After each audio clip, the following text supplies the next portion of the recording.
Good afternoon, everyone, and welcome to the Sensory Experience Making Your Brand Appeal to All Five Senses webinar. Just so you guys know, we'll be taking questions, so feel free to post them to Google Plus Hangout or YouTube or tweet us directly as we're going through this. I'll probably do most of them at the end, but if anything pops up, I will definitely start to address it as we go through it. All right, so for those of you who don't know who we are, I am Amanda Sutt, and I am the creative director here at Rock, Paper, Scissors. And we have been in business for the past 30 years, hard to believe. So we've seen a lot of change, and we've done a lot of changing ourselves to keep up with the time. We are a branding and web development firm. We focus on our clients' brands, not just the logo and marketing collateral, but the entire experience, and which is actually what we're going to dive into today as we talk about the sensory package. Okay, so let's start with, what do you think about when you hear customer experience? And a lot of people think about the positive or negative feedbacks or, complaints that come in, but it's so much more than that. We want to open up that concept of customer experience and think about how your customer engages with your brand. And so as humans, we perceive the world through our senses, and how we engage with businesses is no different. Your customer experience needs to engage and appeal to all the senses, and that's why you need to start thinking about the impression your brand's current sensory package is creating and how it impacts your customer interactions. So we're going to go a little bit deeper into this. So let's start with defining what a sensory package is. And so this is the combined look, feel, sound, smell, taste of your business, and the products or services that you have to offer. So this is the way your customers and potential customers experience your business in every interaction, in person or through the website, emails, phone conversations, snail mail, social media. It's the way that what you're sending out is being received by your audience. So to go a little deeper, the sensory experience can also be impacted through colors, shapes, sounds, taste, scents, textures of your products, your services, or your marketing material. How thick is your business card?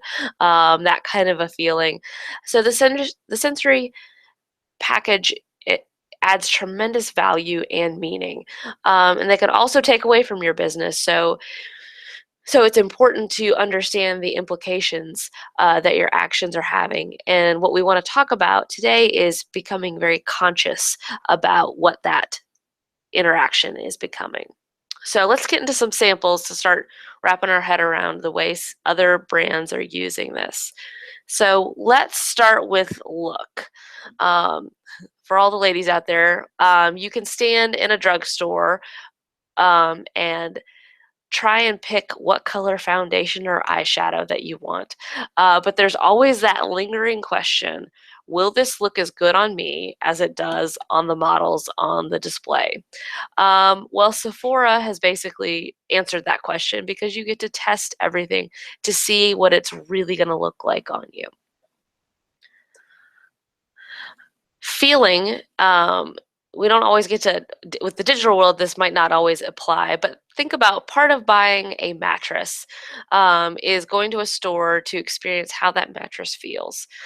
Part of that brand experience is getting to test the product. So brands like Mattress Firm need to make sure that those mattresses aren't just to look at, but for people to actually see what that is going to feel like. Sound. All right. Who doesn't think of crescent rolls or cookies when you hear the Pillsbury Doughboys little woohoo sound? So even though you don't walk into a Pillsbury store to engage their brand, they've built this great sound association in their advertising that you automatically think of that. You think of Thanksgiving, you think of pigs in a blanket, you think of people getting together and sharing food, all in that little squeal. So there's a lot that gets built into as that sound comes to you, how people are then reflecting it. smell. I will say almost all of our food store restaurants and grocery stores deal with this a lot.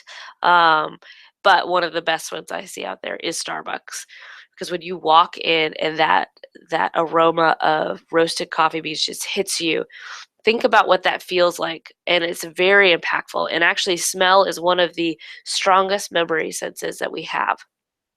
So it's really important to make sure that if you have a brand, that one thinks that it smells good. Like if you have stores or you have hotels, that you don't have a negative association with it. But think about that coffee at Starbucks hitting you. It's people usually relax because they know that caffeine is almost there, and that they're going to enjoy that. And then taste, and this is not every brand is going to actually have taste as a part of it, but think about Burger King, and they talk about that flame broiled taste, and they make sure that it's consistently in there, and that it tastes like it's fresh off a grill. Hopefully, you think that it's tasting like it's coming off your backyard grill. We'll see how that goes though. But that's what you want to think. That's what they need to be consistent with and have that perception. So to understand the impact of your senses, we the first step is to become your own customer, to really start to explore what your sensory impact is. And so there's three basic steps to this, pretty simple. First, study other businesses, see what they're doing and see what you can borrow. And then go back and look at your own and think about how are people engaging with your brand, when they're picking up the phone, or the materials you're sending out, or how clean is it, what does it look like, and then you decide to start working on your own, and making the improvements to become conscious in your branding efforts. So then the question is, now you kind of know what you want to do, but where do you start? And it is a lot to consider. But we also have developed a guide that we're going to send out and have so you guys can download just a little checklist to at least help you work through what you want your sensory package to be. So I'll admit that the samples that we started with for the look, smell, touch, taste, and sound were more obvious brands, and was really quick and easy to understand how your senses were perceiving those. But it can be a lot more complicated than that. So we want to touch a little bit onto that, so you to go through what the subconscious is taking in, when it's not as obvious as the smell of a burger, and that you're hungry. And there's a lot of things in the subconscious that we have control over and some that we don't. Things like past experiences for your customers. So either just in their life or with your specific brand. But there are things that we do have control over. So we're going to take a little bit of a deeper look, or deeper dive into look, to demonstrate the impact. And we're going to start with shapes and color.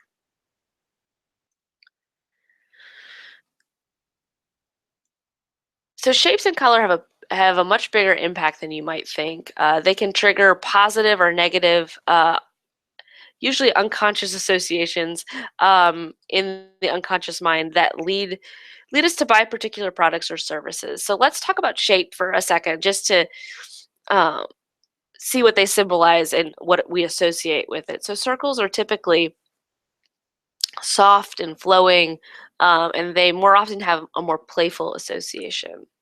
Whereas your square or rectangle, is very structured and very in a lot of order. And then we have our triangle, which has a lot of energy with the sharp angles, and it can also be more aggressive. So when you start to think about your branding materials, think about, do you have lots of circles or squares or triangles, and what does that actually reflect as a part of your culture? Is it the right reflection of your culture? And the important thing to remember, and why this is so important, is that people make purchasing decisions based on their emotions, and not based on facts, features, and technical information that's taken in, but it definitely comes down to a feeling. So we want to make sure that we're taking into consideration that feeling. So looking at the shapes that you have in your logo. And so when it comes to the shapes and even colors, there are four characteristics that we keep in mind: visibility, retention, preference, and association. So visibility is certain shapes and colors just naturally are more visible than others, and they can also be affected by what's around them. So for example, if your business's billboard is being placed in front of a tree line, you want to make sure what you're developing has a contrast, so that that it stands out, and then that it's creating the energy that you want it to. So retention, our minds consciously remember particular shapes and colors over others. So choosing shapes and colors with higher retention will be more easily remembered than others. So for instance, Target's logo with the circular bullseye can stand alone without the brand's name because of the retention. It is so simple and so clean that you don't have to have all of the things that we have on the screen right now. You could just have that very simple logo in place. So preference, this one gets a little tricky. Some colors and shapes are more appealing than others, and some shapes will take on the same preference as other basic shapes as they resemble. Which what that really means is that our mind really only perceives four basic shapes: a circle, square, triangle, and oval. So know that our minds will process things like a rectangle as a square, and that's what our brain starts to make some associations there. And when it comes to color and preferences, we're actually going to go do an entire webinar in the next couple of months just on color, because it is that fascinating and that interesting. But here's some good examples that things like uh, more often than not, men tend to prefer blue by a very significant margin. And then we also know that men usually prefer basic primary colors, where women will look at a particular shade and go much deeper into like which shade of green do we want to look at. And so that's how the brain perceives it. So those are things to consider when you know your audience is, are you appealing to more men or more women, and is it worth starting to take into account some of those preferences when you're working on the branding? Association. So this gets a little bit deeper level with the preferences of every color and shape can have a positive or negative association through feelings or memories. And these associated thoughts, feelings, and memory can either attract or repel customers for certain business. And this is a great infographic that I'm sure a lot of people have seen out there, and it's so fantastic. I use it all the time because it really starts to show you how things like color, how we associate color with certain types of emotions, and then looking at how that is then reflected in the brands that they represent. So to kind of go to the next step, so we've talked about color and shape. Now let's talk a little bit about the name. And so your name is important, and there's a lot that starts to impact the name. So a name should accomplish four goals: differentiation and position, instant recognition, favorable association, and promise of emotional gratification. That's a lot for a name.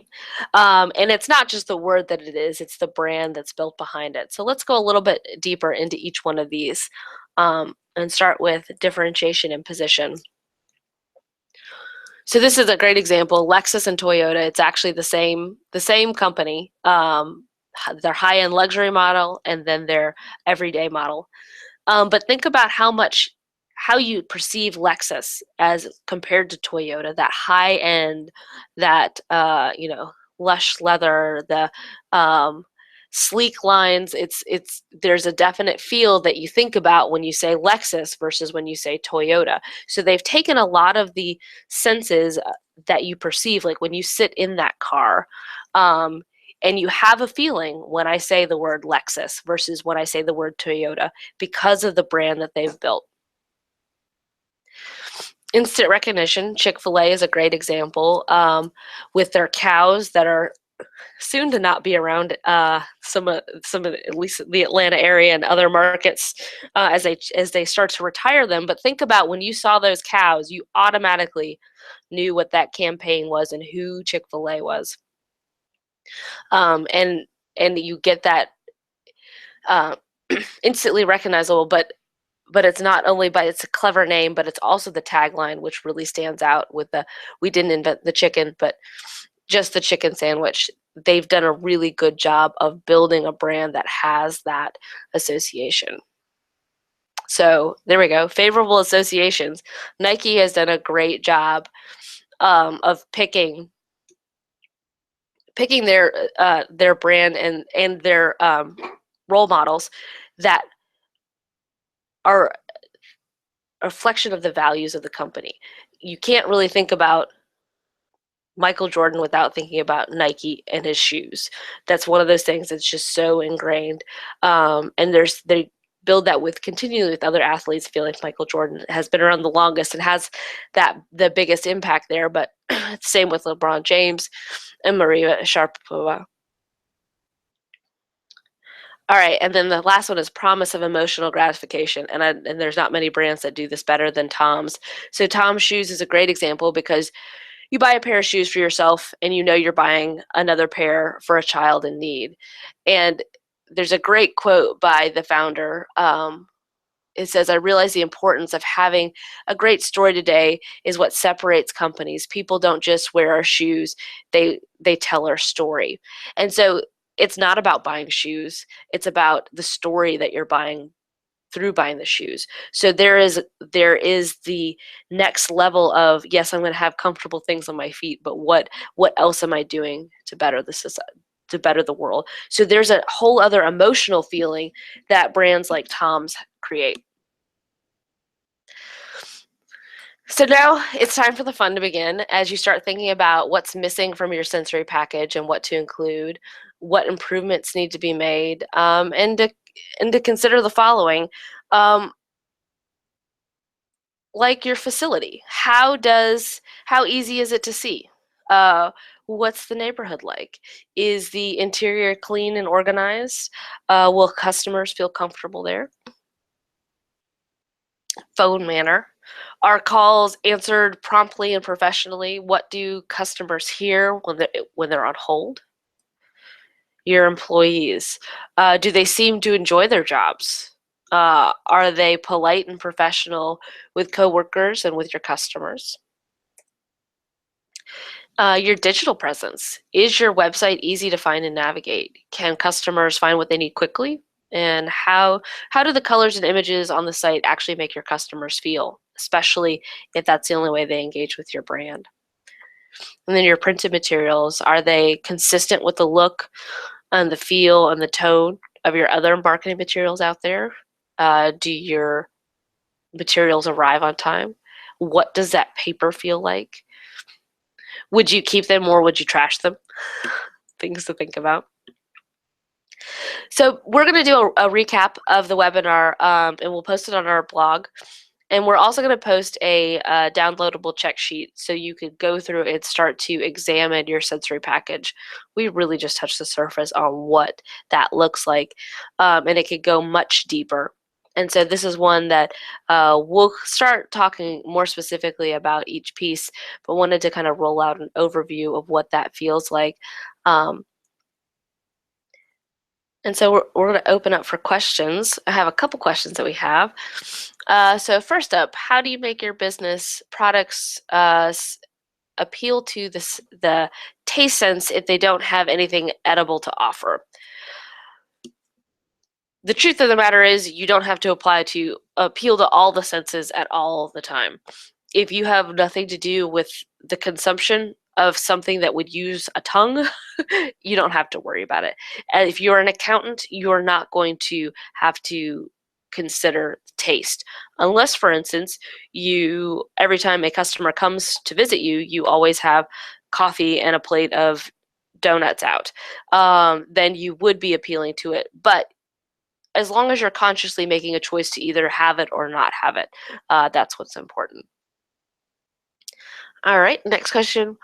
My business is completely online. Does the sensory experience matter? The answer is yes, even more so. You need to be that aware of how your digital presence is engaging with your consumers. And this is you're going to deal more with preferences, and this is the same thing with advertising as well. That's why video is such a great important way to engage, because videos and images start to remind people of feelings or tastes or sounds. They don't have to actually experience them. They just need to be reminded of what it is. So you want to think about, what is it like when somebody comes to your website? Does it create the feeling that you want your brand to have?